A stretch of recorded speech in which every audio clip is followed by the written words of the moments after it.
یہاں دنیا کی زندگی 50 سال 60 سال 70 سال 100 سال، لیکن وہاں قیامت کا ایک دن 50,000 سال کا ہے۔ فرمایا آخرت میں جتنی دیر رہنا نا اس کے لیے اتنی محنت کرنا۔ کیا آج دیکھ لیں آخرت کے لیے بے نیازی محنت کتنی ہے ہماری۔ معذرت سے کہوں گا آخرت کے معاملے میں تو ہمیں یہاں لوگوں نے بے نیاز بھی کیا، جو اسٹیج پہ آ کے کھڑے ہوئے تھے نا، ہم نے کہا کہ وہ آخرت میں جو وہ عذاب وہ جہنم وہ دوسروں کے لیے ہے، ہم تو ویسے ہی رقص کر کے گزر جائیں گے۔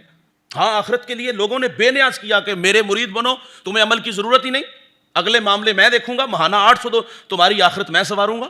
تو حکیم لقمان فرماتے بیٹا آخرت میں جتنی دیر رہنا ہے نا تو وہاں کے لیے اتنی محنت کرنا۔ امام زین العابدین رضی اللہ تعالی عنہ یہ وہ شخصیت ہے جو جتنی دیر زندہ رہے کسی کو خبر نہیں تھی کہ کسی کی یہ مدد بھی کرتے ہیں، لیکن جب آنکھیں بند ہوئی نا اللہ کے پاس چلے گئے تو 100 گھر کی کفالت زین العابدین کرتے تھے۔ بعد میں پتہ چلا یہ وہ زین العابدین ہے بھائی جو کثرت سے اللہ کی عبادت کرنے والے ہیں۔ یہ ہیں وہ لوگ جو اپنی آخرت کے لیے محنت کرتے تھے۔ ہمارے پاس کتنی عبادتیں ہیں، کتنے سجدے ہیں، کتنی سخاوتیں ہیں، سوال ہے نہ سجدے نہ سخاوت نہ عبادت نہ آنسو نہ خشیت۔ تو بے نیازی کا عالم کیا ہے؟ آئے گی تو ویکھی جائے گی، کچھ بھی نہیں ہوگا، یہ اوروں کے لیے کہانیاں ہیں۔ فرمایا بیٹا جب تک تمہیں جہنم سے چھٹکارے کا یقین نہ ہو جائے، فرمایا عمل نہیں چھوڑنا۔ جہنم کیا ہے بھائی؟ اس کے غضب کی جا ہے، جہنم اس کے نافرمانوں کا ٹھکانہ ہے۔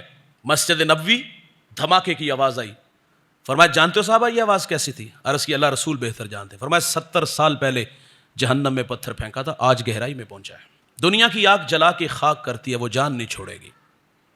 جہنمی کو جو سب سے ہلکا عذاب ہوگا نا اس کے پاؤں میں آگ کے جوتے پہنائے جائیں گے۔ فرمایا اس کی تپش حرارت اتنی ہوگی کہ دماغ پگھل کے ناک اور کانوں کے راستے باہر آ جائے گا۔ جہنمی جہنم میں 70 سال تڑپے گا، پیاس پیاس کہے گا، لیکن کوئی اسے پانی نہیں پلائے گا۔ 70 سال پیاس کے لیے تڑپنے والا پھر دروغہ جہنم اسے سختی سے کہے گا کیا ہے تمہیں مسئلہ؟ یہ وہ ہے جو دنیا میں شراب کے جام اڑاتا تھا، یہ وہ ہے جو بہنوں کا حق کھاتا تھا، یہ وہ ہے جو زمین پہ اکڑ کر کے چلتا تھا، یہ وہ ہے جو نئی نسل کو برباد کرتا تھا، یہ وہ ہے جس نے یتیموں کا مال کھایا، خود کو فرعون سمجھتا رہا، اور قیامت کے دن جب یہ جہنم میں ہوگا اور پکارے گا مجھے پانی دو، اور دروغہ جہنم کیا اس کو کوئی ٹھنڈے میٹھے مشروب پلائے گا؟ نہیں میرے بھائی، جہنمی کو جو پانی دیا جائے گا نا وہ جہنمیوں کی پیپ ہوگی، اور اس کی تپش اتنی ہوگی جب وہ پیالہ قریب کرے گا نا منہ کی چمڑی اتر کے پیالے میں گرے گی، پیے گا تو انتڑیاں کٹ کے باہر آ جائیں گی۔ یہ جہنم ہے۔ تو ہمارے ناتھا کیا کہتے ہیں کہ مجھے دیکھ کے جہنم کو آ گیا پسینہ۔ میرے حضرت فرما دیے قیامت کے دن پتہ چلے گا جہنم کو آتا ہے یا تجھے پسینہ آتا ہے۔ تماشا بنایا ہوا ہے ہم لوگوں نے، ہم لوگوں کو بے نیازی کا درس دیتے ہیں، یوں ہی گزار دیتے ہیں۔